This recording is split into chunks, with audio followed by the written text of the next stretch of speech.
Okay, so where did Independence Day come from? So, Roland Emmerich and I had just made a movie called Stargate, and we were doing press for the movie. And one of the reporters said, "Do you really believe that aliens built the pyramids in Egypt?"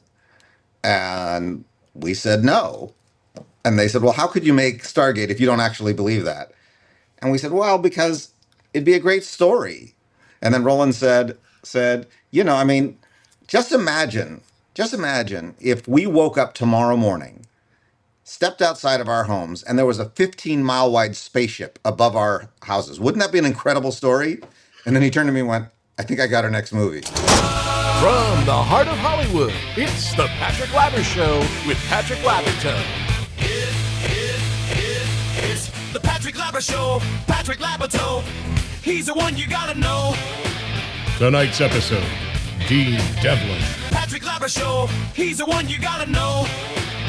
Previously on Dean Devlin, Uber producer Dean Devlin, born in New York City, has produced and co-written some of the most successful feature films of all time. Independence Day, Stargate, and Godzilla, which collectively grossed more than $1.4 billion worldwide. That's billion with a B. But the feature film world wasn't enough, so he founded Electric Entertainment, where he serves as chairman and CEO and force of nature behind such hit TV shows as The Librarian, Leverage, Almost Paradise, and The Ark. So basically, Dean and I have had exactly the same career. Please welcome Dean Devlin. Hey there, this is the Patrick Labyorteaux with Patrick Labyorteaux. I am Patrick Labyorteaux, and I am here with uber mega producer of blockbuster films and super addictive TV shows.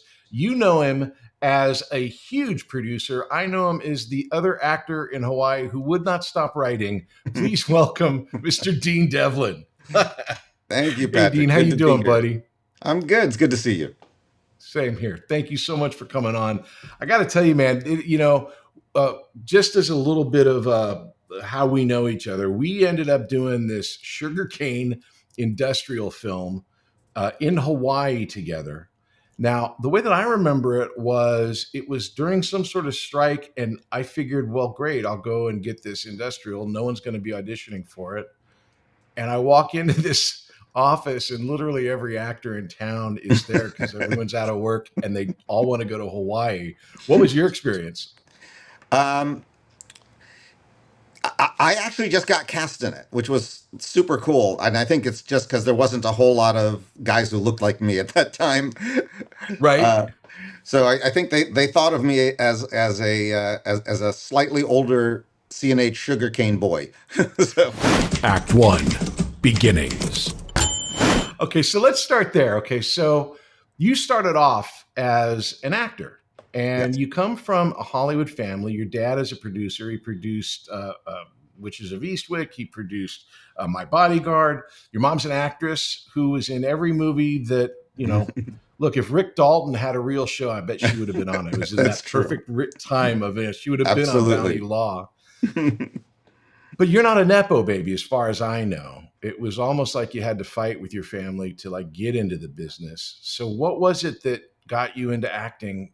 What was it in your, like, what caused you to want to be an actor? Well, I had kind of screwed up my educational path. I quit high school the day before graduation. So, Why? oh, that's a long story. But basically, I got in a fight with my teachers, and to protest, I quit the day before graduation. So I wasn't going to be going to college. I wasn't going to be having an academic life, and I thought, since I can't do it through the normal route, perhaps if I could be an actor, that could be my way into becoming a director one day. Right. So I moved to New York. Didn't know what I was going to do. I ended up working at a company called Furco, which stood for Film Equipment Rental Company. And I was renting film equipment to people in New York. And one day, Martin Scorsese's production manager came in, struck Uh-huh. up a conversation with me, asked me what I wanted to do, and I told him. And he said, "Well, do you want to be a PA on Martin's new movie? It's called The King of Comedy. And I was like, yes, I'm desperate to be a PA on The King of Comedy. So I quit I my had job. no idea. So I quit my job. I found a replacement. I trained the replacement, got the Uh-huh. replacement in good shape, and I showed up for work. And the production manager went, "Oh, I forgot to call you." And I go, "What do you mean?" He goes, "I had to hire Scorsese's nephew."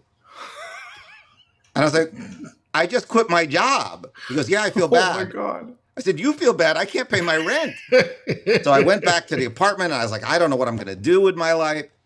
Then he called me back and he said, "Well, I can't get you on the movie, but how would you like to be Al Pacino's chauffeur?" And I said, "I'll take any What? job. I'll take any job. I'll take it."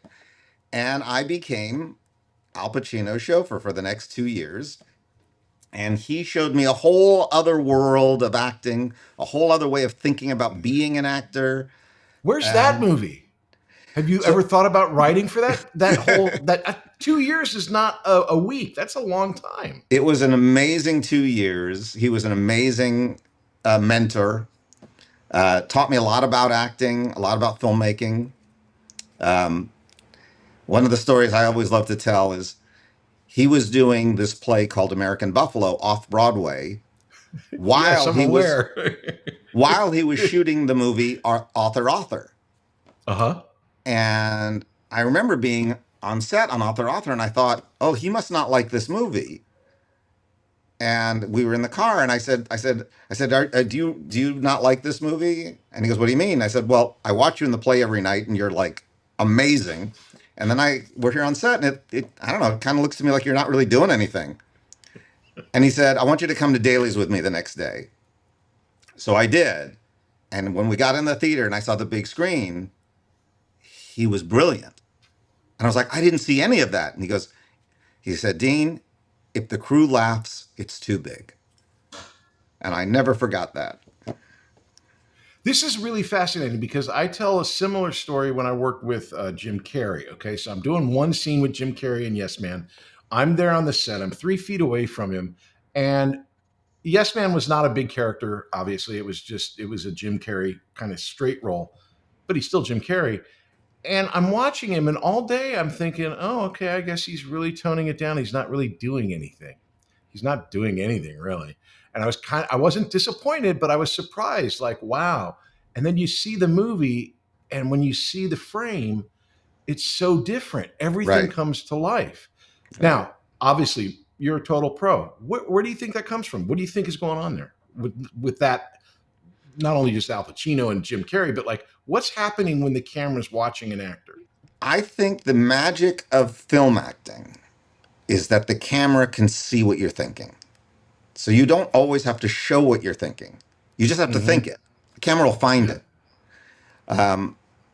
I always tell this story about Christian Kane on how he got cast on my show Leverage. Right. John Rogers was my showrunner, and he knew Christian Kane. I didn't know Christian Kane. And he said, "Oh, yeah, he's perfect for this part. You're going to love Christian. You're going to love Christian." Well, I wasn't there the day he came in to read. But later I went over to John. I said, "How'd he do?" And he goes, "Oh, he really he messed up. He was no good."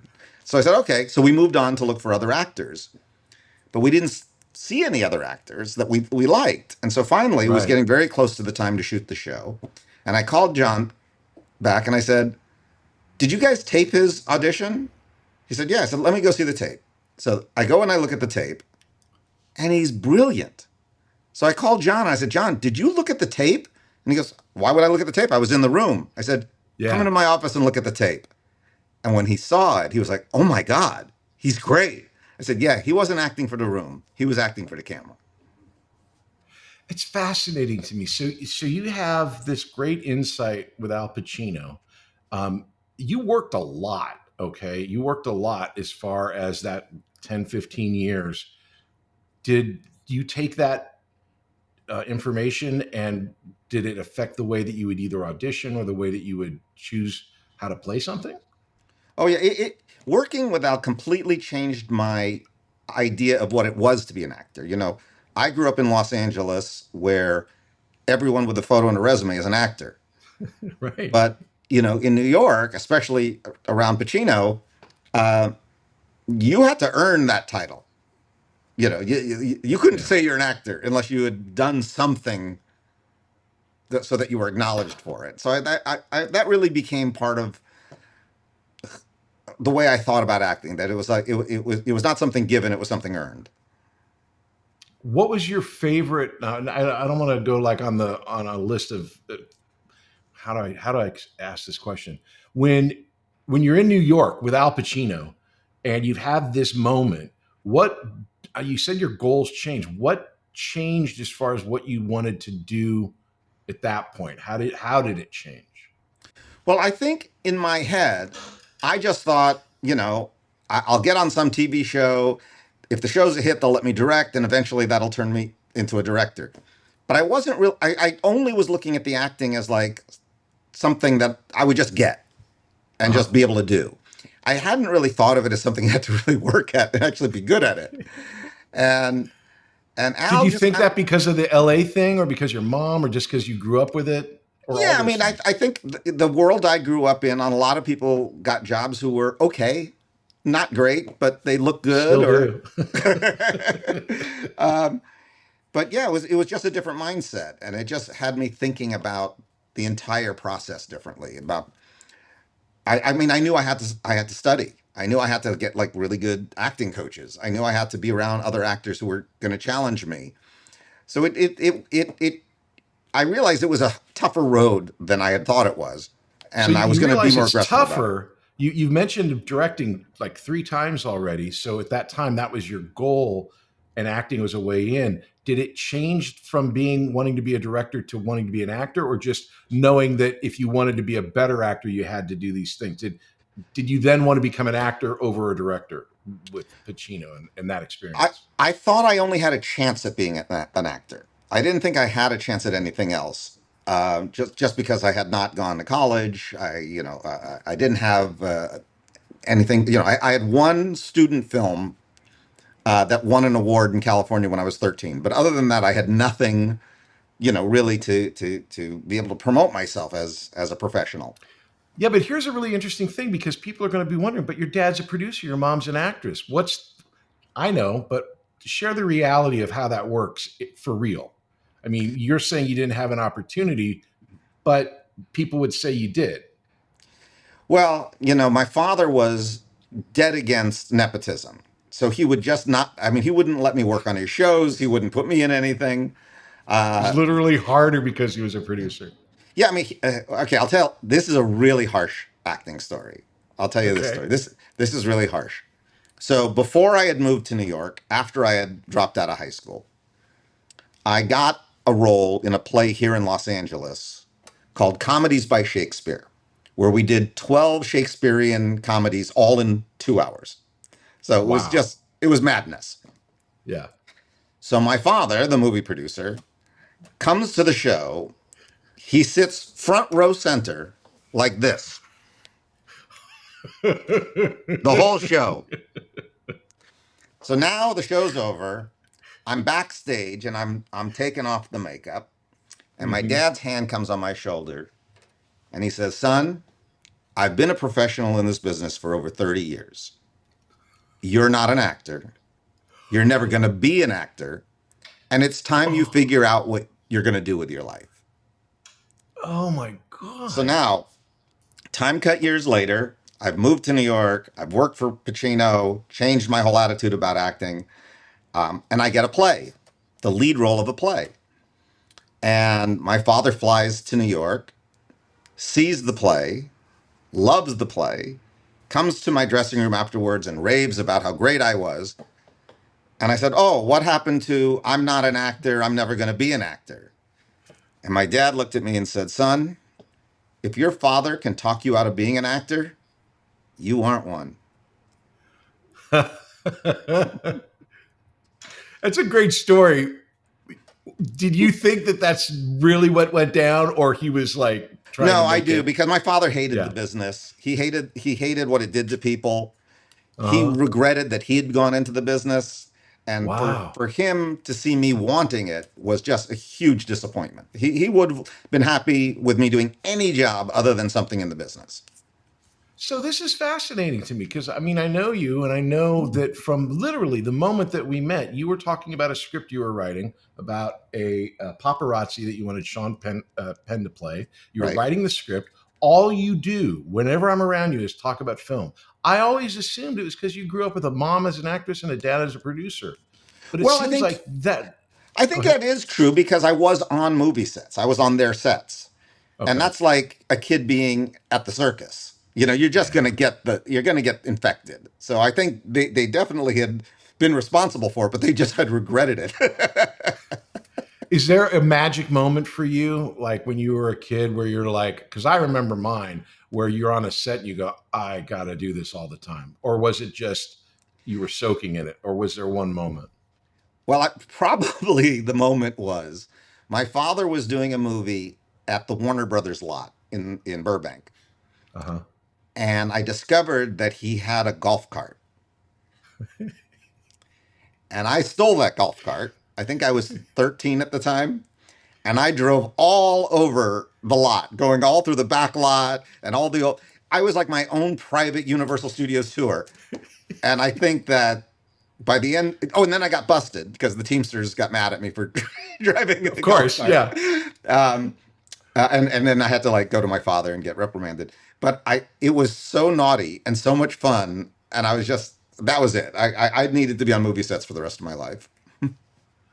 That's a freaky great story. I had a very similar story where I was doing a movie at Warner's and my mom brought my bike and just riding around the lot. You just ride around the lot. It's fantastic. So you're doing all of this stuff in New York. You're having all of these New York adventures. What brings you back to Hollywood? How does the transition, was it an acting thing or Well, what brought you back? so um, I I shared an apartment with another dude, and while I was doing the play was actually in East Hampton, Okay. and while I was doing the play, my roommate didn't pay the rent, and he skipped town. So when the play was finished and we were supposed to move on to Broadway, I come back to the apartment and it's 2 months behind. I don't have any money to pay for it, and the play was paying I think $200 a week or some crazy little amount of money. Yeah. And I literally was homeless. So I was actually even though I was no longer working for Pacino, I still had a key to his car. So I knew where his car was kept in the garage. So I literally slept in his car for about 3 months. After which I went, all right, I got to go back to LA. Was he was not aware of this? I can't No, imagine he'd be aware of this. no, So no. you lived in Alpa. This is I took care of the car. you've got 15 titles for your book already. I slept in Al Pacino's car. I lived in. So you finally kind of came to terms that yeah, it's a nice car, but it's not a great apartment. So it's time to go back. So you come back here, and then you're doing the acting thing, which is around the time kind of where we met up. Yep. And what's so weird is you were you were talking about it with the Hawaiian thing that guys didn't look like you. You were considered ethnic when I mean, as the whitest guy alive, I don't really have that experience, but it was like yeah, there were ethnic guys like oh they would play Hispanic, Italian, Puerto Rican, Hawaiian, anything they could. And did you find yourself kind of like in this little area, or was it that you Yeah, could jump in and out of it? I basically got to play the gang member, the janitor. I had to have all these. I had these terrible fake Hispanic accents that I would try to do. They were just awful. I mean, I really, would ask you to do just one, but I'm awful. sure that it would get you canceled nowadays. I would be canceled in 5 seconds if I did it. Um, but it's interesting because what was absolutely a negative then would be a positive today. You Right. know, It's all about diversity. It's all it's all about about having a diversity and representation. Yeah. yeah. And in those days, I mean, I remember once I got cast as a Mexican gang member, and this group that protected Mexican actors got really pissed off about it because I'm not Mexican. And I was like, yeah, but do I have to wait for the Filipino Jew role to come around for me to get a part? Because if I do, I can just retire right now. They don't write for the Filipino Jewish guy. Yeah, there's not as many Filipino Jew gang role members Yeah, going exactly. around. So you're in LA, and at this time we're going up for all of these parts. Like you say, you're playing all these different gang members and these side characters. We end up doing this industrial, which for me, I fell in love with Elizabeth, the girl that played the Hawaiian girl, and we ended up having like this relationship for 2 years. But you come back, we end up being friends. You're this time again. You said director, but you're writing all the time. So where'd the writing come from? I figure, again, the only road I'm going to get to filmmaking is if I write my own stuff or if I act in something. I didn't see any other pathway at that time. So I was just always writing, always trying to come up with some kind of project that I could convince someone that I was more than just an actor. And that was hard. Right. I mean, I actually, I won't say his name because it hurts his feelings, but I used to keep a letter on my wall from an agent at CAA who I had sent a script to, and he wrote me this letter back saying, "Stick to acting, kid." Gosh. I used to keep Now, it on the okay, wall. so this is the second big dude in your life that says you're not an actor, you're not a writer. And it are you the type of person that when you get that, it makes you work harder, or do you let it slide over your body and just go with your own like intention? How does it affect you? This is an excellent question, and I've thought about it looking back because nothing ever stopped me, nothing deterred me, and I'm not sure if it was narcissism or stupidity or a combination of both. But something got me through all of that. I mean, even when I was sleeping in the car, I never was depressed about it. I never thought it all's not going to work out. My life's going down this. In my head, it was like, geez, how many more years do I have to wait before I make it? And Wow.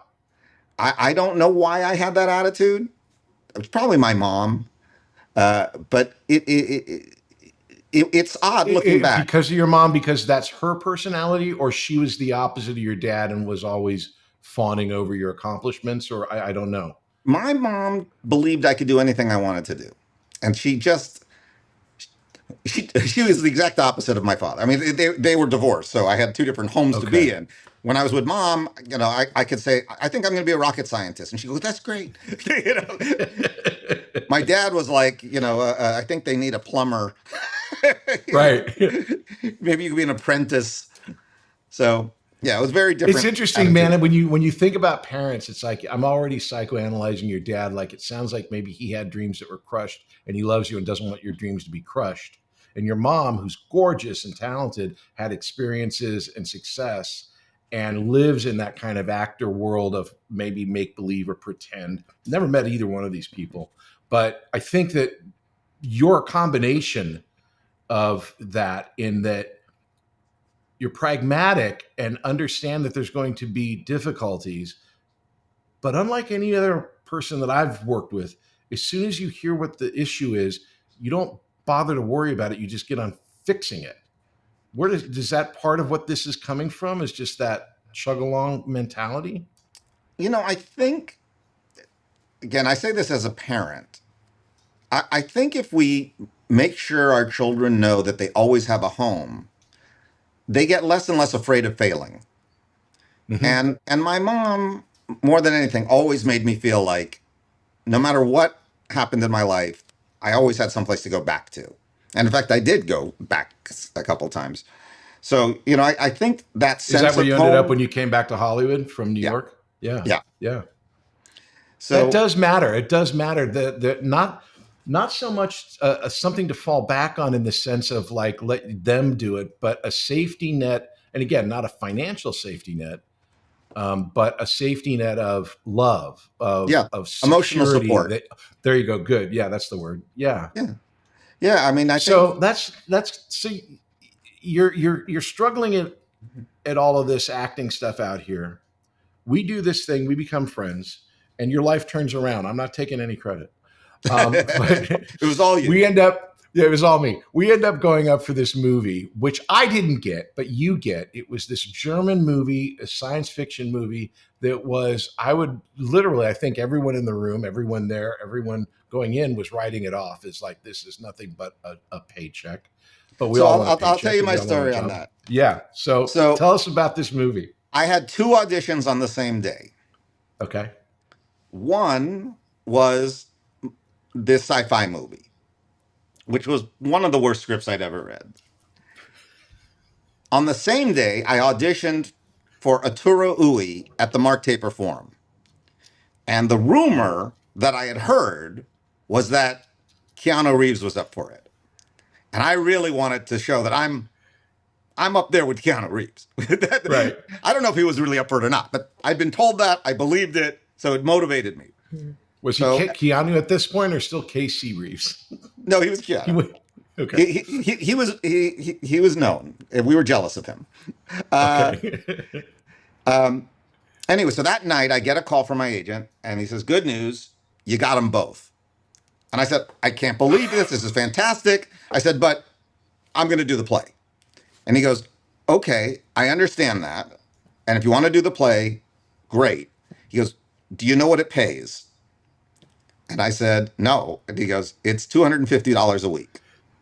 I goes, "The lead role." He goes, "It's actor's equity." That's all it is.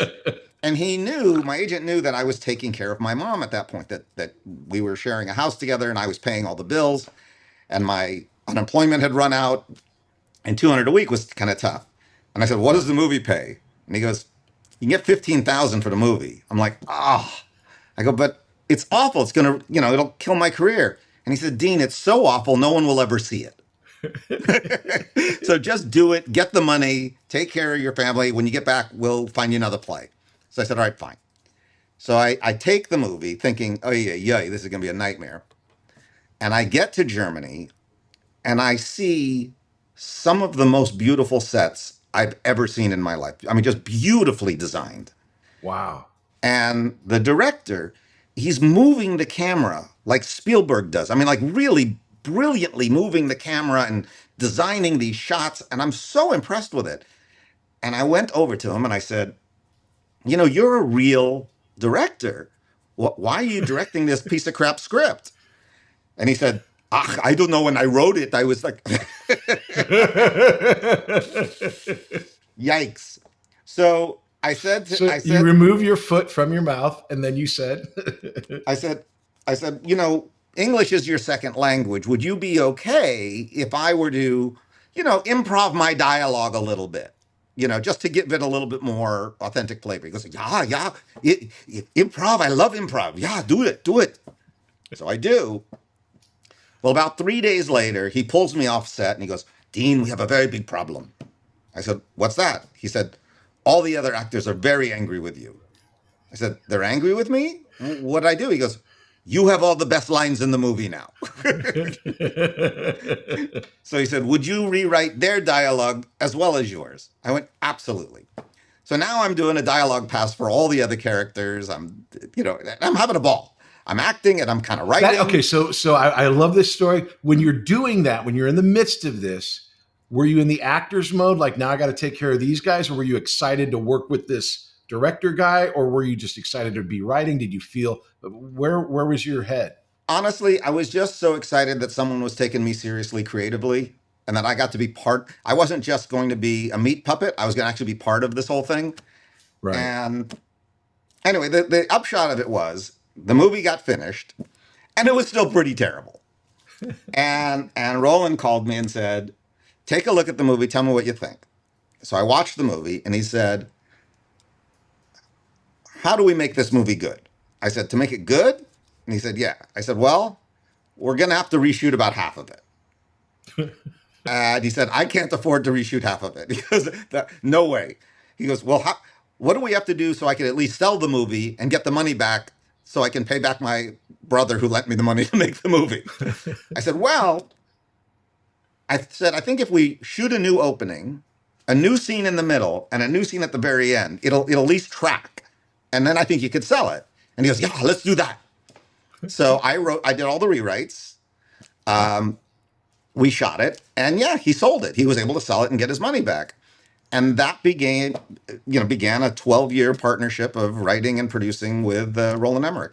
We'll be back after these messages. Hey there, my name is Patrick Labyorteaux, and I play an actor on TV.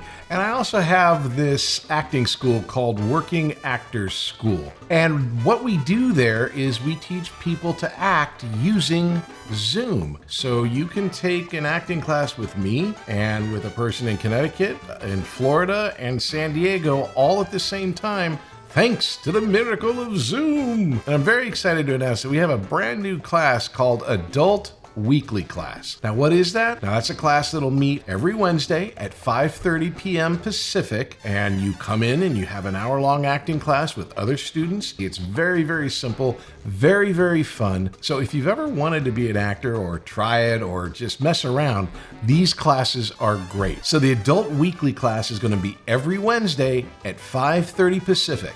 Now, come and check it out. It's going to be really fun. Go to workingactorschool.com. Check out the website. You can sign up for the class there. If you need any other information, there's a phone number and an email on the website. You can get it there. And we would love to have you come and try. Talk to you soon.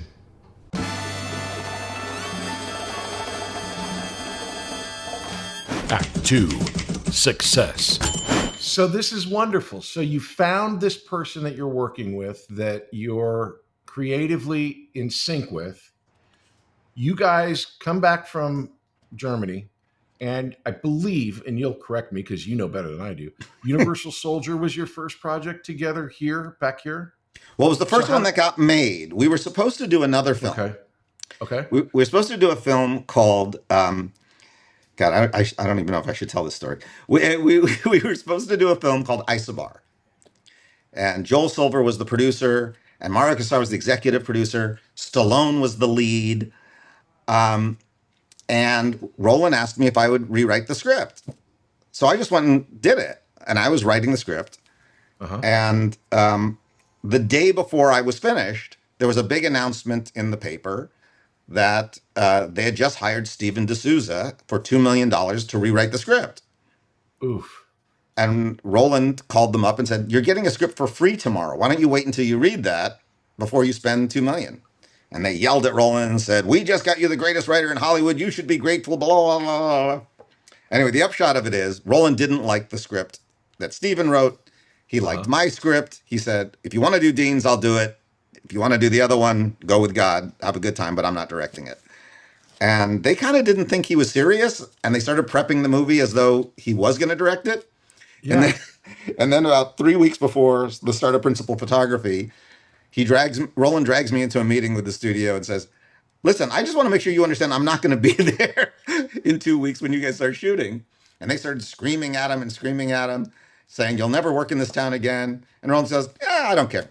And he walked out, and the movie fell apart. And then the studio called and apologized and said, "Do you want to do this movie called Universal Soldier?" And Roland's like, "Yeah, sure." Where does he get that? Why would he do that? I mean, obviously you guys are working together, but you're also trying to make a big break for something. You got to feel like, I mean, you guys are compadres or whatever the great word for it is. I mean, he's got your back, you got his back. Roland had no fear. And he cared about making movies, but he didn't care about his career. He always felt he'll find some way to finance his film. And it really influenced me because Roland was like a train that's moving forward. You could either jump on it with him or get run over by it. But there was no like influencing the train. Once Roland decided he's making a movie, he's making that movie. And that's so interesting. Francis Ford Coppola talks about, he goes, as a director, the way he does it is it's like you grab a flag and you start running down the street and you get people to start following you along. That's totally what Roland did. Totally what he did.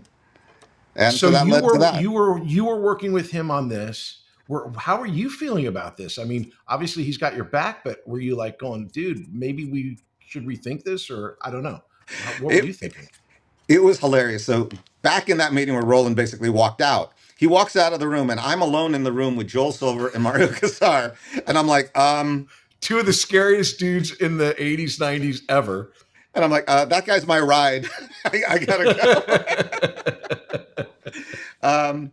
But it was funny because he calls me up and he says, Dean, we got a new movie. I said, what is it? And he goes, it's called Universal Soldier. And it stars Jean-Claude Van Damme and Dolph Lundgren. I go, what's it about? He goes, I don't know. They don't care. As long as we call it Universal Soldier and these two guys star in it, we can do anything we want. We just can't spend more than $14 million. I was like, well, Roland, do you know who those guys are? Do you know those actors? And he goes, I think, wasn't one of them in a Rocky movie? I said, yeah, do you know the other guy? He goes, no, I don't know him. So I drove down to Blockbuster and I rented all these Jean-Claude Van Damme movies and these Dolph Lundgren movies. And I came back to Roland's house and I put them in the VCR. And Roland's face was like melting. Just like, oh no, what have I agreed to do? Oh no. So finally, after we watched the last one, I turned to Roland and I go, okay, Roland, what's the opening scene of the movie starring those two guys? And Roland goes, they kill each other. And that's the opening scene of Universal Soldier. And it was kind of brilliant. Yeah, and so you obviously now you're given this job of writing a script for two people that English is not their first language. They're not known as actors. They have great personality or charisma or whatever. I mean, they look great. You guys made them look great.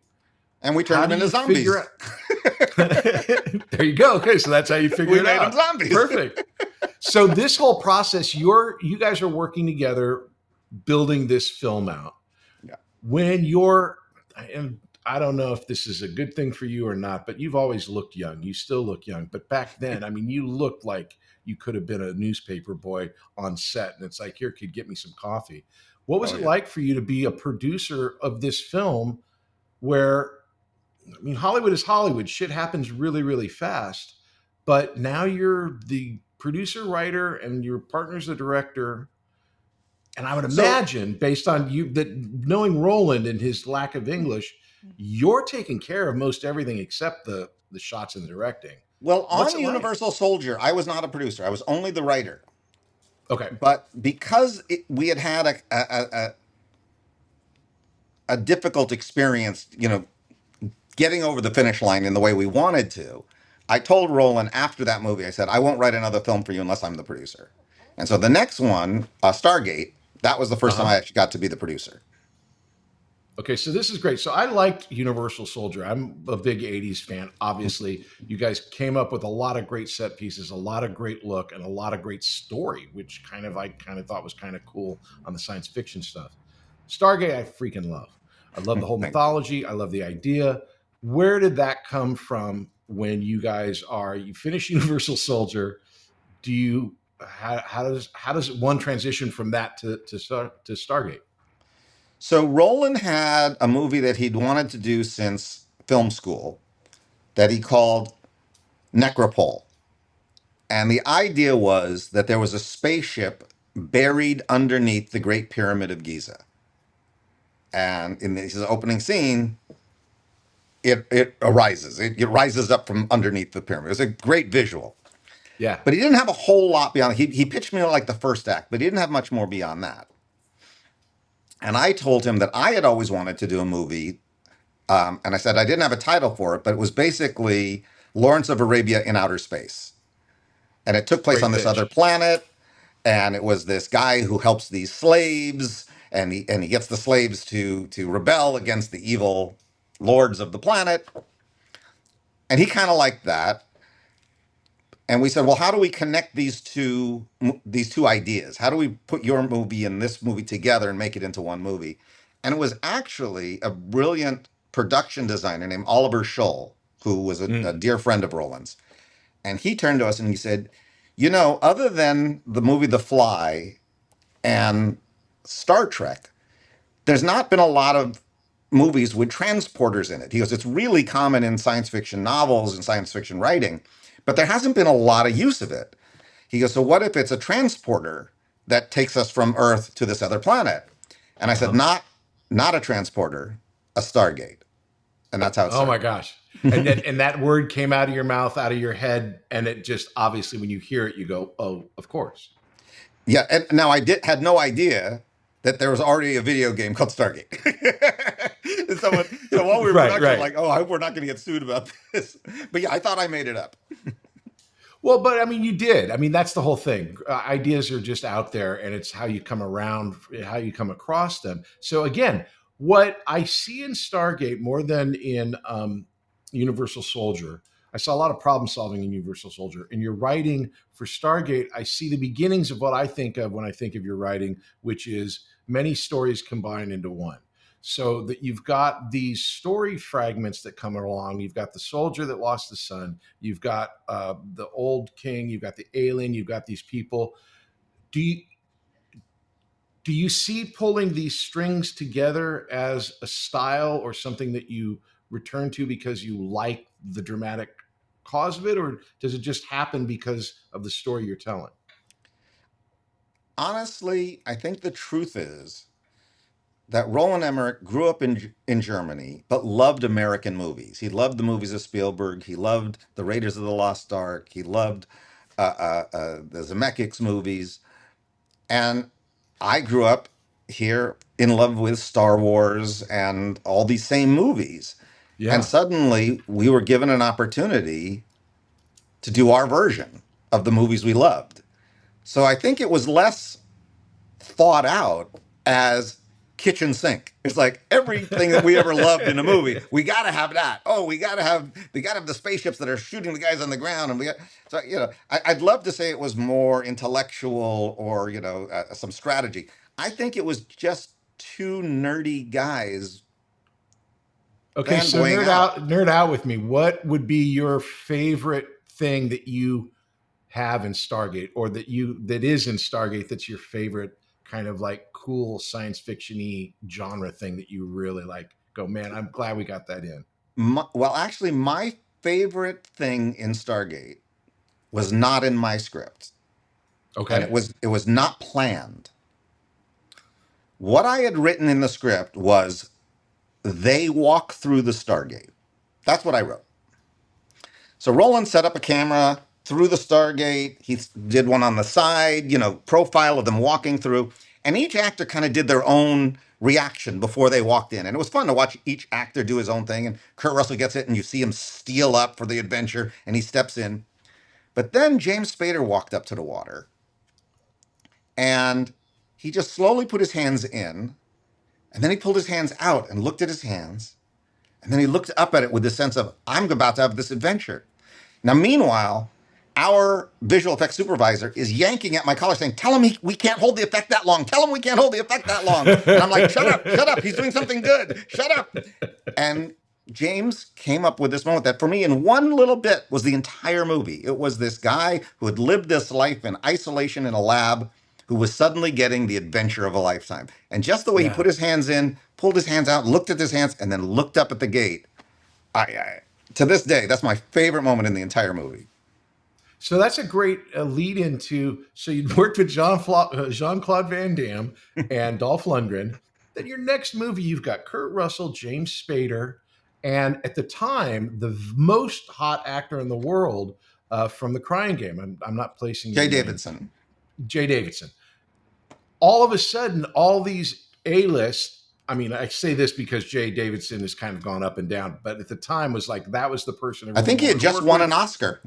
Yeah, I mean, big time for Crying Game. And you've got Kurt Russell and James Spader. What was that like for you as an actor to be working with these people? Did you obviously you see the difference? No shade on Jean Claude and Dolph, but you see the difference. Well, I love these guys, and so I'll tell you this story. Here's an untold story I will tell. So Wonderful. Kurt Russell had turned down the movie 4 times, and finally, we offered him more money than he had ever been offered on any movie in his life. And he showed up at the office and he said, I think this is one of the dumbest scripts I've ever read, but you're paying me this crazy amount of money. I'm going to show up every day and be unbelievably professional, and I'm going to give you everything I got. And I was like, thank you. Right. So then we start the movie. Spader thinks it's the dumbest script he's ever read in his life. And there's this moment where we go to shoot this scene out in the desert. It's like 120 degrees. We got the crew out there. It's brutal. And Spader comes marching out onto the set and he says, "You said you were going to rewrite this scene. You didn't rewrite this scene. You told me you were going to rewrite it." And we're like, "Well, maybe we can, figure out some stuff here on set." And he goes, "No, I'm going back to my trailer. When you have this scene rewritten, you call me and I'll come back out and shoot it." And he stormed off.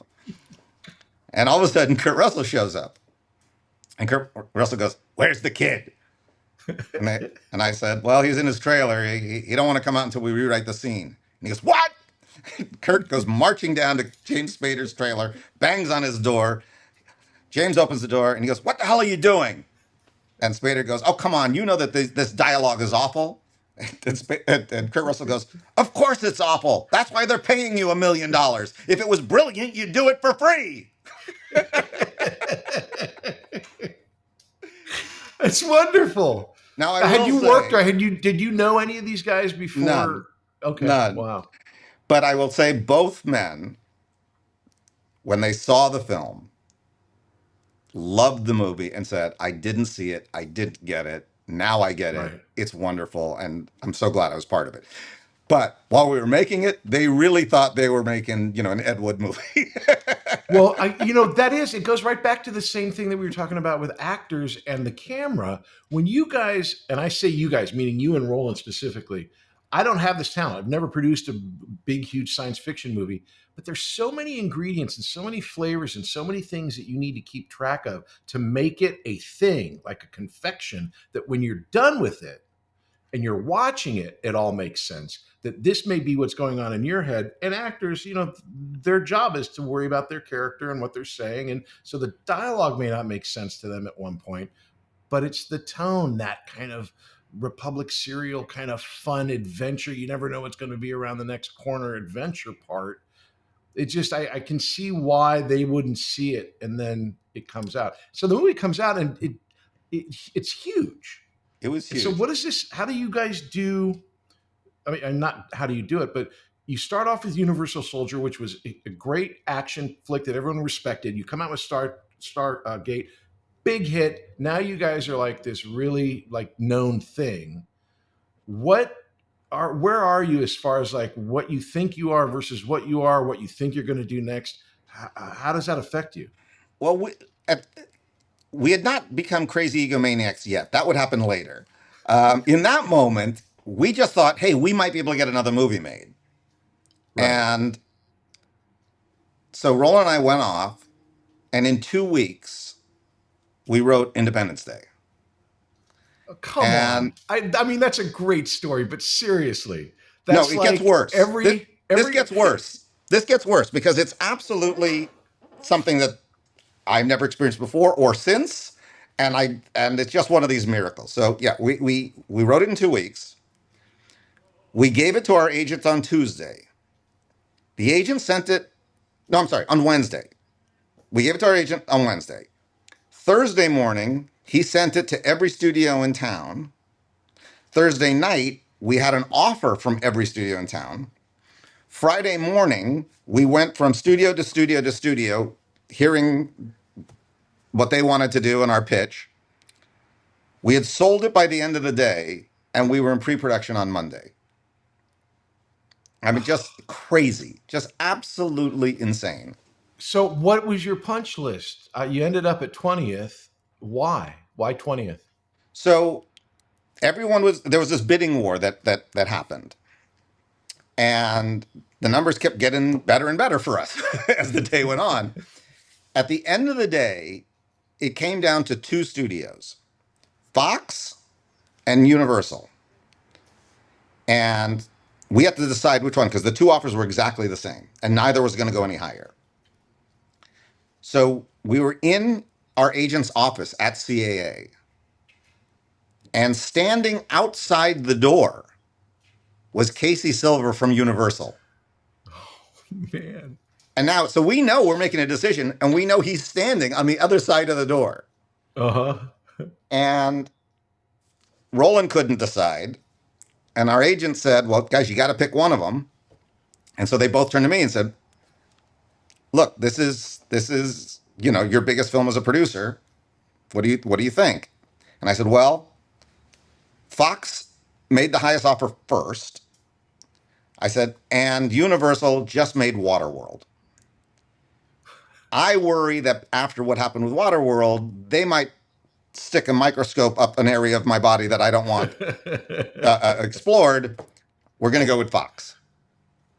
That's So a we pretty decided to go with savvy Fox. decision. That I think not that you need my approval, but I think that's a really smart way to look at it. So when we And opened the door and Casey Silver's standing there, I'll only put it this way. If you read Casey Silver's book, he describes it as the worst day of his career. And I was not allowed to go to Universal for several years after that. So you literally are starting on this project. I can't even imagine the endorphins and the chemicals, legal or otherwise, going through your body at this point, because it's so crazy that it was news here in town. It was on the cover of Variety when you guys sold that movie before it was a movie. Everyone knew about it. It's not a small movie. It's a sprawling epic of, again, all of these. It reminded me of, again, maybe 20th Century was the great place, because Towering Inferno and all these great stories where these disaster flicks are all these stories that come together that tell these, personal stories over this big, huge, unbelievable story. Where do you start as a producer when you're like, okay, how do I start this big movie? Where did you go? What did you do? Well, before we had sold it, in the writing process, Roland and I had a very unusual writing process, which is I sat at one end of a table with a word processor, and he sat at the other end of the table with drawing materials. So I would write the scene and he would storyboard it. And then when I was done with what I've done, I'd show it to him. If he liked something I had done in the script better than what he drew, he changed the drawing. If he thought what he drew was better than what I wrote, he'd show me the drawing and then I'd rewrite that. So by the time the script was finished, we literally had storyboarded the entire film from beginning to end. So Was it at this process that you got the famous White House explosion together? I will tell you that all of the great imagery was Roland, all of it. And he constantly would, again, at that end of the table, he'd draw something. I'd look at it and go, we're going to blow up the White House. Yeah, we're going to blow up the White House. I'm like, all right, we're blowing up the White House. And it was, yeah, it was, and it was a weird, magical experience. And it was one of these things where, and it's never happened again, so it's not like I think this can be reproduced. But it was one of those things where you're constantly waiting for the bad news. You're constantly waiting for the other shoe to drop, where it all like goes to hell. Yeah. And it never happened. We never had the difficult actor. We never had the horrible thing on set. Everything just kept going great. And I'll never forget, we were now in post production. We're doing the final mix and we're making prints. And Roland came over and said, "Yeah, we're having some trouble because they want to make 4,000 prints." And I said, "Roland, you've got the wrong number. They don't do more than 2,000 prints." And he goes, "No, I think they're going to do 4,500 prints." I said, "No, you've got this messed up." So I called up Tom Sherrick and I said, "Tom, what is the number of prints you guys are making? Because Roland's kind of freaking out here." And he goes, "Yeah, somewhere between 4,500 and 5,000." And I went, "I have to go home." I put the phone down. I got dizzy, and I realized they were going to go for the record. And Yeah, this has never been done before. Yeah. That had never been done before, and I was just terrified. To me, I just I was hoping it could be Stargate again. And then when I realized, no, they're going for the home run. They're going for the world record. Then I got very, very nervous.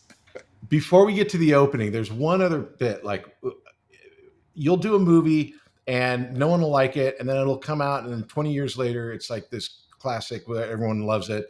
Or you'll do something that you're not thinking about, and then it becomes something big. The speech that the president gives at the end of ID4, I think is one of those things where it's just sort of come into this big, especially now with all the memes and all the clips and everything on social media. Was there anything special or not special about the moment that you put that together? Was that you? How did that come about? All right, so here's the story behind the speech. Well, let me give you a story before the story. The story Okay. before the story, on the very first movie that Roland and I had done together, when I was writing it, Universal Soldier, I was in a room by myself for like 2 hours trying to write the scene. And finally, Roland walked in and said, "What the hell is taking so long?" And I said, "Roland, it's just awful. Everything I'm writing, I've read it before. I've seen it in another movie. It's crappy. It's not that I'm not good at this. This is not great." And Roland put his hand on my shoulder and he said, "Look, Dean, you're not a genius." He goes, "But you know what? I'm not either. And maybe if we just work really, really hard, we can become good craftsmen." Once he said that, the pressure went off. It's like, oh, Right, I don't have right. to be a genius. There's other guys who are geniuses. I just got to keep getting better, make a better looking chair. Okay, I'm not going to make a piece of art that's going to be in the gallery, but I'm going to make your favorite chair in your house. And I was like, okay, that's an attainable goal. All right, so now time Yeah. cut to this moment. So we're doing the script for Independence Day. And we get to this moment, and I'm really excited about it. And I'm pitching it to Roland. I said, "This is the night before the big battle." And I said, "This is right out of Henry IV, Shakespeare. He's walking amongst the troops and he sees they're nervous. And he realizes that he has to steel them up for battle." And Roland goes, "So you just want to write the St. Crispin's Day speech?" I went, "Yeah." And he goes, "You're not Shakespeare." I said, "I know, but look, this speech is going to be the big thing." I said, "Look, let me just vomit something out now and we'll work on this thing. We'll get back and we'll really spend time on this. We'll make this speech the best speech." So I went off and literally in 15 seconds, I vomited out a speech and we put it in the Right. script. And as I said, the whirlwind of making the movie happen. So now I'm in the production office and I'm working on something. I forget what I was working on. But I looked up at one of the PAs and I said, "What's the scene they're shooting next?" And he goes, "Oh, they're doing the president's speech." And I went, "I never rewrote it. Oh, crap, I never rewrote it." So I literally, as fast as I can, I'm running to the set to go work on the speech. And I arrive just as Bill Pullman is doing the first rehearsal. And it goes gangbusters. And all the extras freak out and start screaming. And I was like, holy cow. The only change I made was at that moment, there were people at 20th Century Fox that wanted to change the name from Independence Day to Doomsday. So the only change I made is I ran over to Bill Pullman and I said, at the end of the speech, say, "Today we celebrate our Independence Day." And that's literally the only The change. only change, like the number one quotable. Okay, so that's a great story. And again, only put in there to try to save the title of the movie. Right. Not that I thought it improved the speech. So did you take anything? The lesson I would take away from that, having been told the story, not experiencing it, is sometimes simple is what you need. Like not that it was bad, but that you said you vomited it out because you're thinking of St. Crispin's. Here's what the character needs to say. And sometimes, and we know as actors, sometimes it's not the beautiful language, it's the way that the actor's feeling and what they think in their head and what comes out the front of their face, that the simplicity of language can sometimes make it easier. Did you take anything away from that moment, or was it? Well, I think that the other thing that really shaped me after that was that, yes, sometimes you have to play a brilliant game of chess, but sometimes you got to do speed chess. And sometimes really interesting stuff comes out of speed chess that you didn't, that you just channeled it creatively as opposed to you figured it out. And yeah, most of the time you have to figure it out. But every once in a while, you hear this from songwriters. They wake up and they've got the whole song in their head. Sometimes you just got to like trust that instinct and let it fly. Well, the experience from what it would have to have been like that for Independence Day because you said you wrote it in 2 weeks. So it's obviously you're channeling a subconscious story of what you guys wanted to tell. You had great visuals. You understood the personal, which is one of my favorite parts of it. Obviously, I watch it every Independence Day. I think everybody does. But when you watch it, it's like each year I forget, oh, right, there's so many great character stories in it that it had to come out quickly because you knew what story you were telling.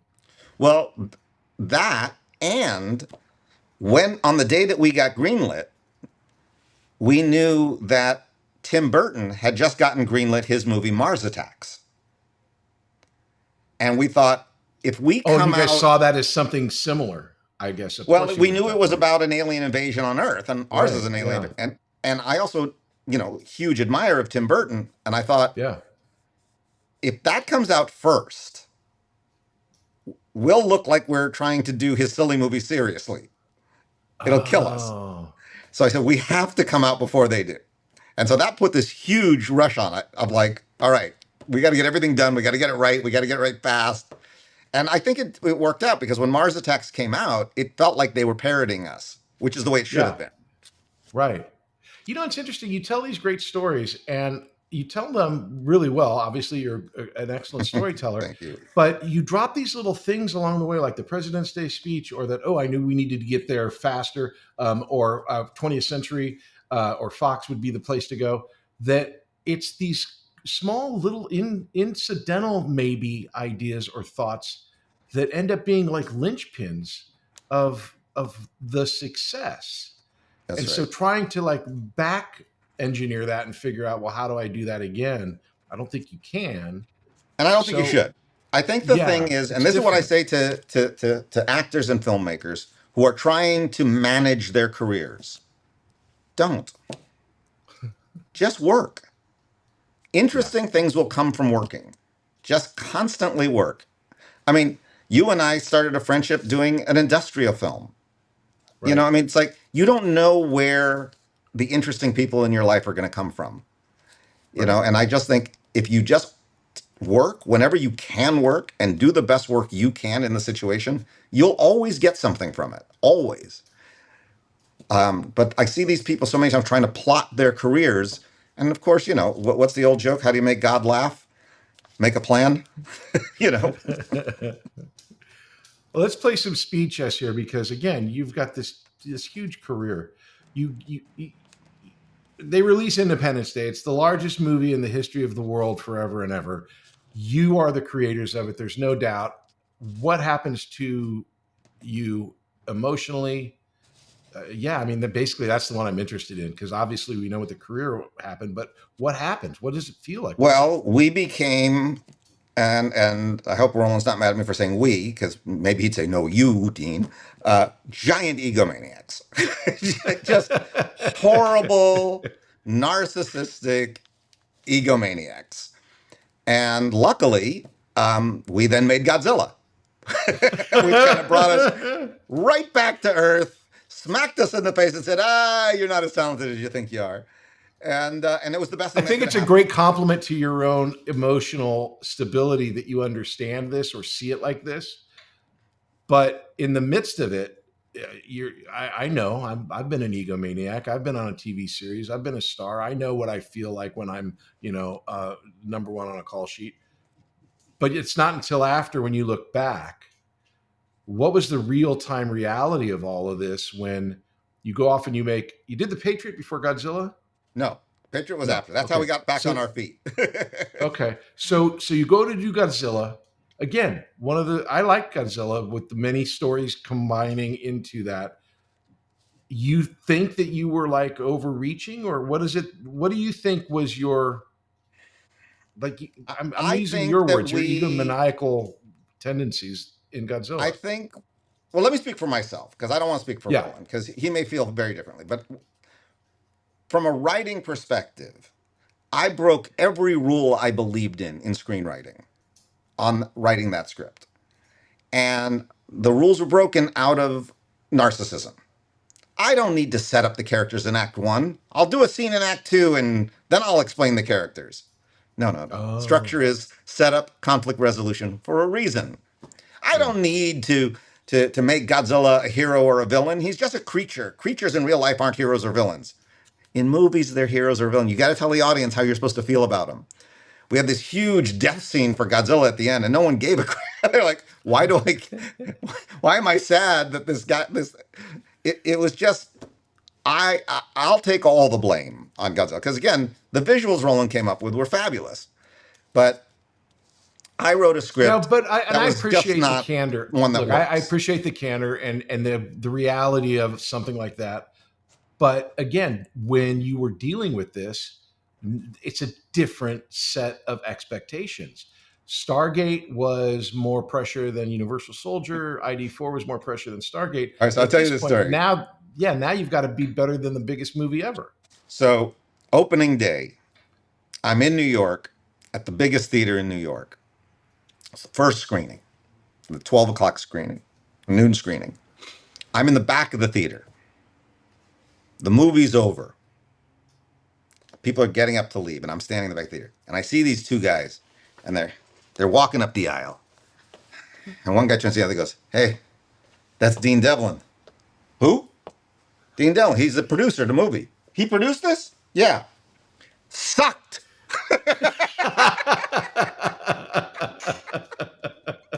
Sucked. Oh my God. Real time call check. Oh, geez. But honestly, So, it, I look at it as the best thing that could have happened to me. At the time, yeah, it was like devastating. But you need to be brought back to earth. And after that, I would say I was a lot more careful in my writing, a lot more careful in the productions. uh-huh. I had, again, I had to respect the process instead of just feeling like anything I did was going to be great. And I think had Godzilla been a gigantic monster hit, I Uh-huh. might not have learned those lessons. So Well, I'm how grateful could you? for I its mean, yeah, failure. how could you? So so you said it leads to the Patriot, which my question was, where does Patriot come from? Because it's so different than what you guys had done before, or maybe I'm not seeing the connection. It was totally different. So we had an overall deal at Sony at the time, and John Calley Hmm. had always wanted to do a movie about the Battle of Midway. And as you know, Roland later did a movie about the Battle of Midway. So Roland got very excited about this idea. So we started trying to develop for John Calley this movie about the Battle of Midway. Um, During this process, they were giving us writing samples of writers that they thought were really good writers. So they gave us this script and they said, the guy who wrote this wrote the movie Spielberg just shot. It's going to come out soon. It's called Saving Private Ryan. This guy, we believe in this guy. We're not going to make this script, but we want you to read it because we think it's really, great writing. We agreed. We loved it.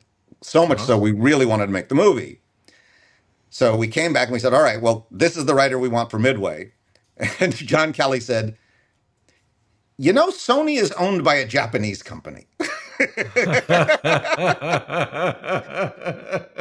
Maybe we don't do the Battle of Oh. Midway. So I said, can we do Patriot? He goes, let's go do the Patriot. And that's how the Patriot happened.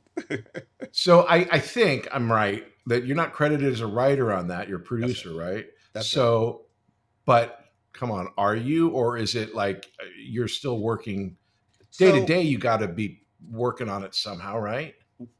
there was 35 drafts of the script done, Oof. um, all done by the writer. But I would say I got very involved, as did Roland, as did Mel Gibson, in the Hmm. script notes. So Right.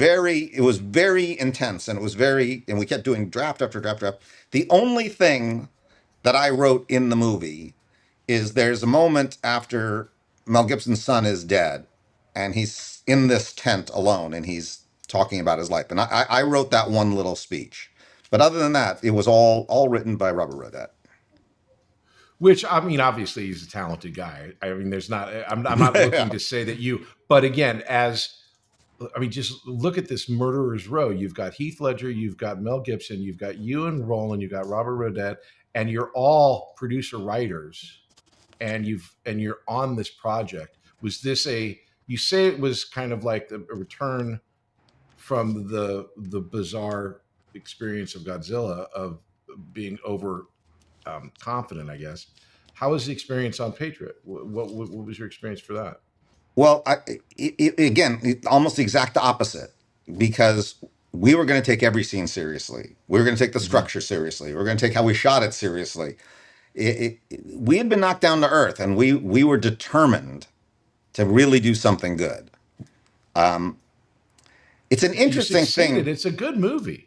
You How do you talked like earlier it? though about movies getting a second life, and it's interesting Yeah. because when the movie came out, it had like 50-50 reviews. 50 liked it, 50 didn't like it. The big knock on it was how many times we had the American flag in it, and they thought it was a jingoistic, overly patriotic movie. But the very next year is when 9/11 happened. And that was also when the DVD came out. And Okay. we went from 50-50 reviews to 100% positive reviews. Suddenly, after Yeah. being in a country that had been attacked, the whole view of the movie changed. And it was really interesting. And then, of course, now it's on, every year it plays again on television. And it's thought of as Yeah, one of the. it's very interesting, and I'm speaking strictly for business. Okay, Mhm. I was on a show called Jag when 9/11 happened, Yeah. and we were like in our fifth season, and we went another five. I think based on the patriotic reaffirming of America and the military and all of the things that people were kind of not looking down on, but not paying attention to, just Sure. years before. It's easy So I to can get cynical absolutely about. see that. It's Yeah. easy to get cynical about certain things. And then things happen in the world that kind of give you perspective and go, oh, yeah, it wasn't so easy to have this country. We actually have to fight for it. We'll be back after these messages. Hey there, my name is Patrick Labyorteaux, and I play an actor on TV. And I also have this acting school called Working Actors School. And what we do there is we teach people to act using Zoom. So you can take an acting class with me and with a person in Connecticut, in Florida, and San Diego all at the same time, thanks to the miracle of Zoom. But we also teach kids. We have a great class called the Youth Weekly class that's every Tuesday at 5:30 p.m. Pacific time. And it's for kids. It's for like 10 to 17. And we have a great group of kids right now, and it is ongoing. So if you know someone that wants to get into acting and has never done any acting but would love to try, why don't you have them try starting off with Youth Weekly? Just go to workingactorsschool.com and check us out. It's Youth Weekly every Tuesday at 5:30 p.m. Pacific time. Act 3, present day. So after Patriot, you end up producing a lot. And is there obviously partnerships combine and break up all the time in life and in business? And so you'd always wanted to be a director. You've been saying that for all of these stories. You've been working with a great director. You've been writing and producing. How did you guys end up not working together? Was there a story behind that, or is it just sort of like it's time? So Roland found love in his life very late in his life. He'd been an absolute workaholic through the time that we'd been together. Mm-hmm. And I was really trying to build up the company, build up how many shows we were developing and our team. And Roland had just fallen in love, really, for the first time in his life. And he said to me, he said, I want to make a movie, and then I want to have my private life. And then I want to make a movie because I don't really want to run some big company. And I said, Roland, you've earned that right. You've been nonstop since film school. If you want to enjoy your life more and then occasionally make movies, do it. I said, but you won't want me around because I'll be like this albatross, like, oh, I got to make a movie so Dean can make some money. I said, let's not do that. I said, let me go run a company. You go do this. And it was literally the greatest It creative sounds divorce super ever. healthy. It Yeah. was great. And he's been supportive of me over the years. I was supportive of him. And, so it was literally the best divorce you could possibly have.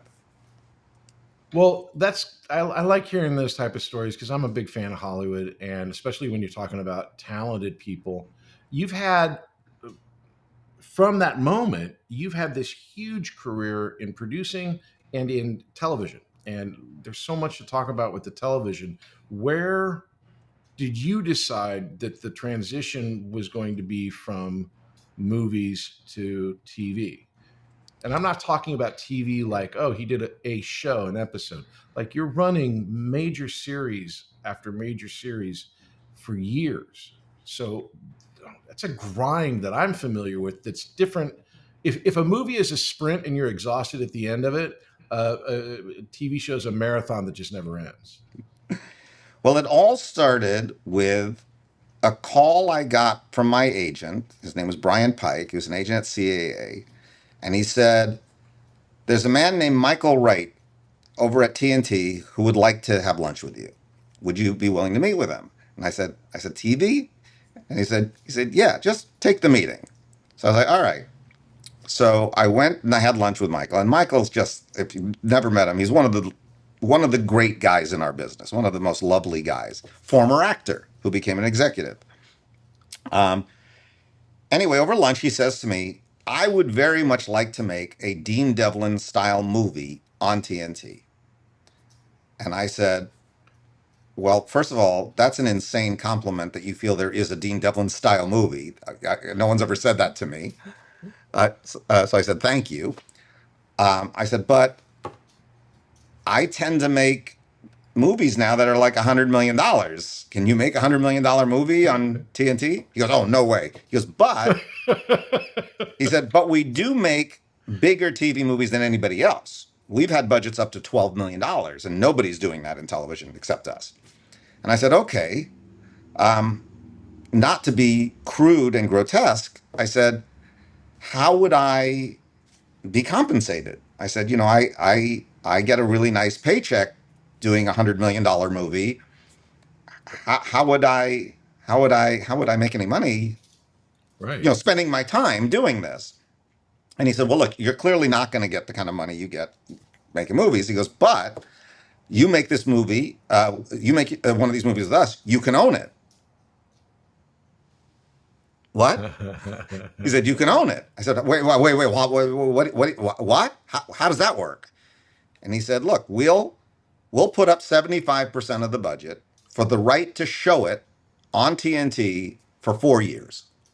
So You'll that's their put up, license fee. Yeah. yeah, you'll put up 25% of the budget, and you can sell it all over the world. And in 4 years, you get it back in the US. I was done. We're doing this. Yeah. And Was that's that how the we've been doing. Triangle? No, that was the first Librarian movie. That was the Librarian. Okay. Yeah, the very first Librarian. That was in 2004.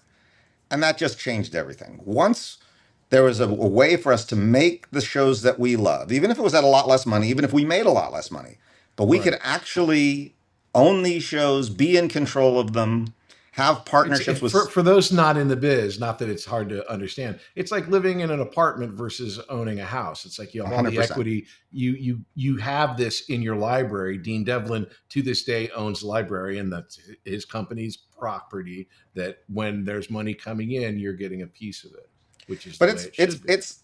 it's less about the money than the control of it. In other words, Mhm. uh, when MGM decided to do a Stargate TV series, I had no say so, and I had no How do you involvement. feel about that? I mean, I've read some stuff like you guys are a rapprochement or whatever, but that's weird. You spend Well, all this stuff. I've created scripts, I've created characters, and then to hear someone else taking those characters and doing something, it's weird. How did I you was feel? furious about it in the beginning, and I used to trash the show. I was very hostile to the show, mostly because some other parent was raising my child, and I didn't really want Right. to give my child up. Time cut 12 years later, they're still doing a Stargate TV series, and I'm thinking to myself, they must be doing something right if it's lasted 12 years. I mean, they can't be making crap.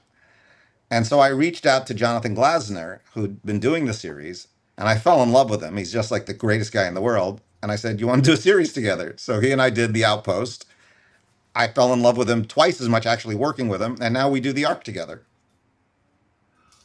Okay. So then, so so him raising your child created a relationship, and when The child grew up well, so he did he something right. grew up well, yeah, he did. The kid did good. Kid did good. So okay, so you've got this librarians movie. How does it then go from a big, huge movie, which it was a big deal? I remember TNT. It was like a big, kind of like where TNT made their bones as far as like making a place to go for like only for television movies for It cable. was the highest rated movie on television that year. Not highest rated movie of the week, highest rated movie. So we actually beat Lord of the Rings on its television debut. It was huge. And Michael got promoted to the head of the network because of it. So how does So, that turn into a weekly or a series? well, I don't we know if it ended was a up weekly or not, doing but 2 more sequels to that movie. We did okay. the first one was Quest for the Sphere. The second one was King Solomon's Mines, and the third one was the Judas Chalice. And all 3 were giant hits. And we were actually at the upfronts for the third movie. And Michael turned to me in the middle of the upfronts and said, when am I getting a TV series out of you? And just off the top of my head, I said, what do you think about a show about a group of high-tech thieves who become modern-day Robin Hoods? And he went, sold. Come on, you pitched leverage off the top of your head. And he bought it. So I called John Rogers and I said, what, do you want to do a crime and heist show? And he said, you're not going to believe this. I was just working out a crime and heist show with Chris Downey this morning. I said, let's get together. Let's go make this show. And that's how it started. This is ridiculous. I was going to have a question like, how did the librarians impact, leverage? It's like directly, literally, like that's, and then so leverage became the show that then the librarians became a TV. Was it ever? Has it ever? It's been a series, right? The Yeah. librarians are just a series of movies. No, So we did 3 movies. Then right when Leverage was done, they had always asked for a librarian series, but I didn't know how to do it for the money. But making Leverage, we really learned a lot of the tricks of television that we didn't know. And so when we were done with it, I said, I think I finally can do the Librarians TV series at the prices that we have to do it for. Right. I said, but I won't do a pilot. I've given you 3 movies. So if you want it, we'll do it, but you have to go directly to series. And Michael was like, let's do it. And we were picked up right to series, and we ended up doing 4 seasons of it there. And now we're doing a new spinoff of it called The Librarians: The Next Chapter. So that you obviously, and again, this is something that you and your company own, and so this is your IP, this is your idea, this is where you come from. I guess this would be the time to ask, like, what do you think of a Dean? What's a Dean Devlin project? What do you, if you were asked by me, what is Dean Devlin project? What would you say? All right, so this is very honest, though it's not very deep. But it's honest, and I think that that's more important than fake depth. Right. I'm really only interested in 3 things. The first is I find life to be difficult. So the art I want to make, I want it to be fun. That's just my own personal preference. Mm-hmm. Second, I'm kind of addicted to the cheer moment. You know, that moment when you're watching something and you go, yes! Yeah. I got to have it. It's like, I need that more than anything in the world. The ultimate Randy Quaid moment when he's going up into the spaceship. Yeah. But the third thing is, I like to get a little weepy. I like that my eyes get all watery, right? Now, number 3 tends to temper 1 and 2. So if I can get all 3 of those things in balance in anything, I don't care if it's a web series, a movie, a TV series, a documentary. If I get those 3 things, I want to make it. And if you look across the board of the shows we've done, it pretty much always follows that formula, whether intentionally or unintentionally. You're right, obviously. Of course it does. But what's interesting to me is I thought for sure there'd be some sort of genre component, but in your heart, that's not what it's about. It's about the characters and the feelings. Where does the genre aspect come for you? Just from, I don't know, So being our age and growing up on Star Wars? I don't know. I think the thing is, whatever you make, whether you make art house movies, whether you make documentaries, it really needs to come from something that you personally love. Our business, as you know more than anybody, it's brutal. Yeah. It's just it's a grind. It's hard. So if you're going to spend an enormous amount of time doing anything, you want that when it's done, it tickles you in a way that nothing else tickles you. Yeah. And for me, it was when I was a little boy and my mama came back from being on Star Trek and she handed me a stuntman's phaser. And I was like, this is my crack.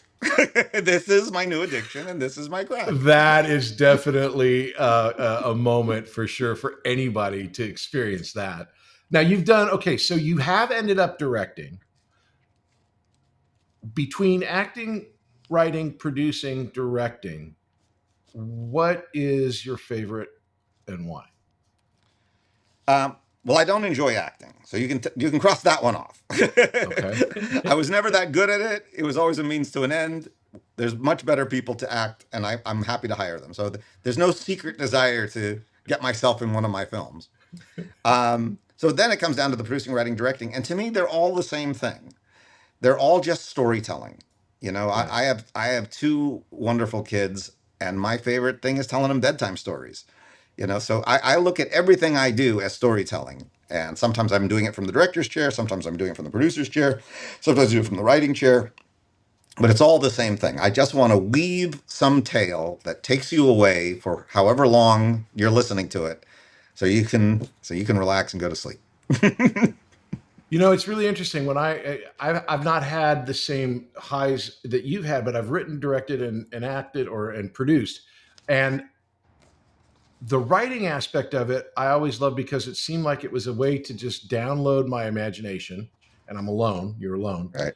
The producing aspect seems like the puzzle master, where you're figuring out all the problems. And then the directing thing feels like the ultimate filter. Like, no, I like that. No, I like this. And you filter everything. Do you have a different viewpoint of those three disciplines, or is that line up with where you're at? There is a great quote, I believe it's from Jean-Paul Sartre. And the quote is, bliss is proximity to creation. And I believe in that more than anything. So to me, everything you just said are all moments of creation. Even the puzzle Yeah. solving, Yeah, even the for figuring sure. out the budget, it's all trying to be creative. And the more you're immersed in the creativity and not the politics of it, not the how do I get the job. As an actor, the auditioning part, that's hell. But Yeah. when you show up on set and they say action, that's heaven. Yeah, that is literally two separate jobs that have nothing to do with each other. It's That's weird. right. So Yeah. the more we can live in that moment of creativity, the happier our lives are. So for me, the whole That's journey has beautiful. been, how do I get as close to bliss as possible? We'll be back after these messages.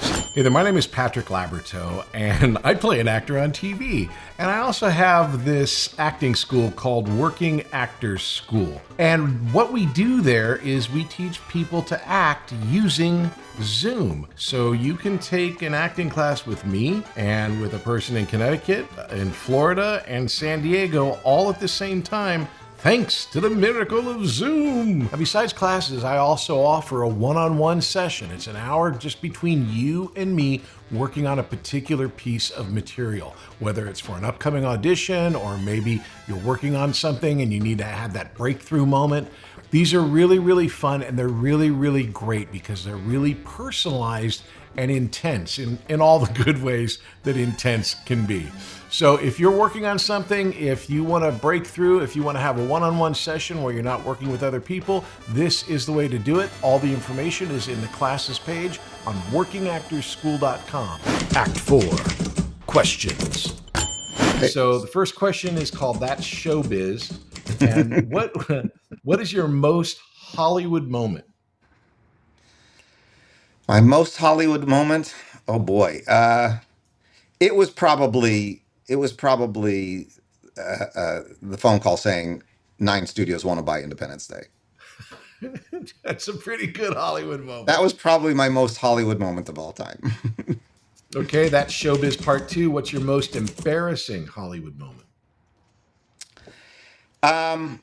Probably being fired off of Geostorm and having another director and writer reshoot 60% of the movie. That was probably my Oof. greatest humiliation. Okay, I can see that. This one is the showdown, the best and the worst. What's the best thing you've ever done? And we're saying, kids are great, but we're saying in entertainment, best thing you've ever done, the worst thing you've ever done. Well, I have to say the best thing I've ever done was The Patriot because I met my wife on it. So, having Fair, not done that, I fair. wouldn't have my wife or my children. So, that's the best thing I've ever done.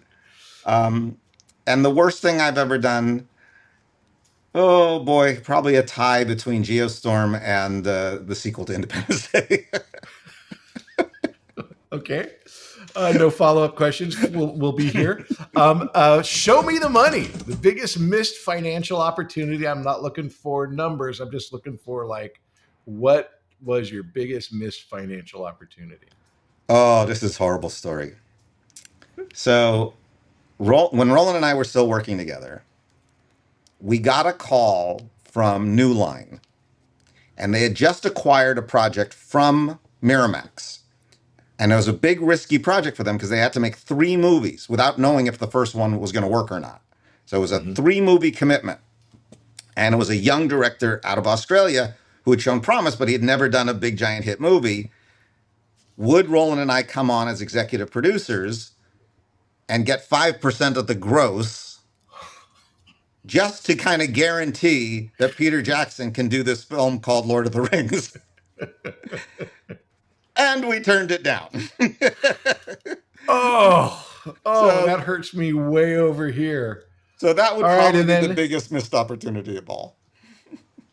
finally, show me some love. What's your favorite piece of work I've done? Well, it's completely selfish. For me, it's the industrial film we did together.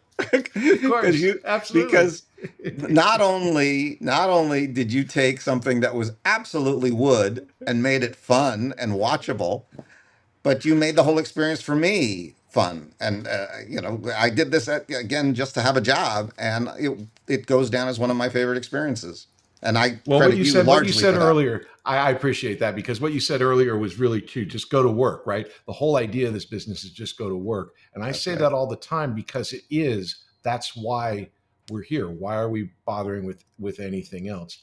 We're kind of at the end here, but I still have one last question called show and tell. In Sure. the back, you have the helmet from Phantom of the Paradise. I love this movie. What is your connection to this film, man? This is it's people who watch this will want to know. Well, I'm a giant Brian De Palma fan, and this is my favorite movie that he ever made. And I've always wanted to remake it. I've always wanted to turn it into a Broadway play. Never been able to get the rights to do it. He brilliantly wove together Faust, The Picture of Dorian Gray, and Phantom of the Opera into Right. one brilliant story. And Paul Williams wrote the most amazing music. Right? And The history of pop music from that bubblegum act all the way through to Kiss, he figured it all out, man. Why it wouldn't he'll, be a great Broadway he'll musical. deny this. He'll deny this. But in the 80s, I was at a bar with Gene Simmons, and he told me they got the black and white makeup idea from Phantom of the Paradise. I love that piece of information because it makes so much sense. Oh my Yeah. God. Epilogue. You're literally creating like a new network with Electric Now, with all your different shows. How do you, I asked you this when we went to lunch the other day, you know, how do you do the creative stuff? And it's like, it's always for the creative, but there's so much that's going on in your world right now. How do you manage your energy, time, and all of that? How do you do it? Well, Electric Now is not something that was done because we thought, oh, we're going to make a ton of money with this thing. Electric Now was created with one thing in mind, which was how can we begin a one-on-one direct relationship with our customer, with the people who actually like what we do. There are a lot of people who don't like what I do. That's fine. But there are those who really, really enjoy it. How can I Yeah. have a closer relationship with them? And we started thinking that, we have this incredible fan base on Leverage, an incredible fan base on the Outpost. They're not necessarily the same people. How can we kind of aggregate these people together Mm-hmm. to turn them into a power block? And perhaps if they liked one show, maybe they'll like the other ones, right? So it Right. really became a whole thing of how can we get this dialogue going with our fans? And that's led to you and I were talking about it before, ElectriCon. We're doing our first convention in New Orleans, and we're going to celebrate all the electric shows there, and the fans can come in and meet the stars of each show. Which I think is And a freaking great idea, which I've never heard of before. I mean, obviously you have pop culture conventions, but like for one production company, I mean, it seems anonymous, but you're so that production company that it's the idea to celebrate all those different shows at one place is a great idea. but again, it's not about us; it's about the fans. That's the thing. Once these fans got Right. aggregated, they became their thing. This event is all about them. It's not about us. I mean, we're there to Right. to to facilitate. But this So is really about if I'm this a fan. fan of if I'm a fan of Leverage and I'm going to ElectriCon, what happens? What do I get to what's there? Well, if What's you going to love happen? leverage, you're going to get a leverage panel. There'll be a leverage redemption panel. You may get turned on to some of the other shows while you're there and see those panels. There'll be a director's panel of the people who did it. There's going to be Joe LaDuca is going to be talking about the music, how the music's created. Our costume designers are going to be there. Great music on that show, by the way. There'll be a cosplay contest of people dressing up as characters from the shows. And Christian Kane is going to perform live with his band on the first night of the convention. So it's going to be a lot. Oh, and Wow. there's going to be a tour of the set because we shoot in New Orleans. There's Uh-huh. going to be a tour of the headquarters from Leverage Redemption. So if you're a Leverage fan, it's going to be a lot of fun. I don't know if that's ever happened. We just did a Little House thing where they had a recreation, which was pretty amazing. But the actual sets, a tour of the actual sets, is pretty amazing. Yeah, it's could be fun. Could be a lot of fun. And when is that? And where is that? That's October 12th and 13th Uh huh. in New Orleans. And do you need tickets beforehand? Can you get tickets there? How does it work? Well, these conventions have all kinds of different levels of tickets. There's, Okay. high end tickets, there's mid level tickets, there's weekend tickets, and then there's day passes. I think probably economically, the weekend pass is probably the best value.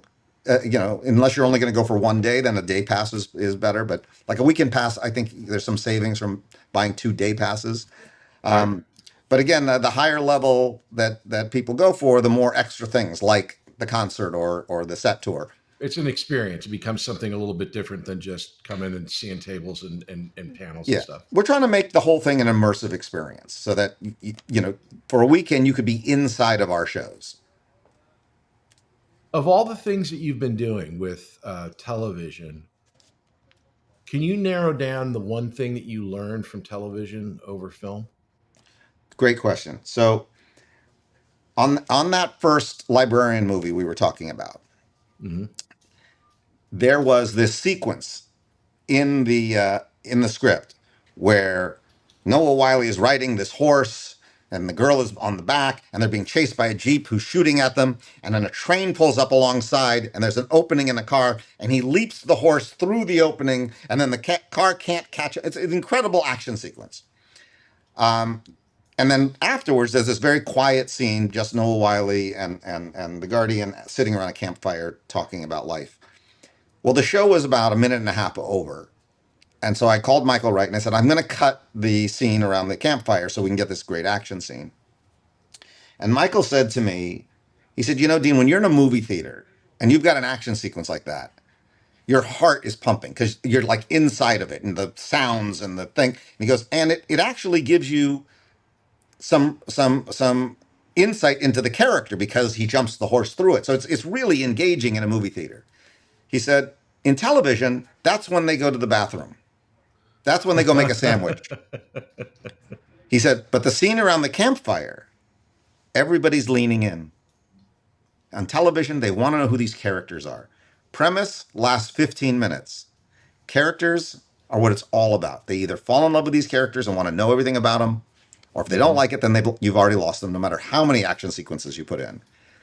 And I kind of didn't believe him, but we did the change he asked, and he was 100% right. And I realized from that moment on, the most important thing, the plots are important, they're all important, but the most important thing are the characters and why you should give a damn about them.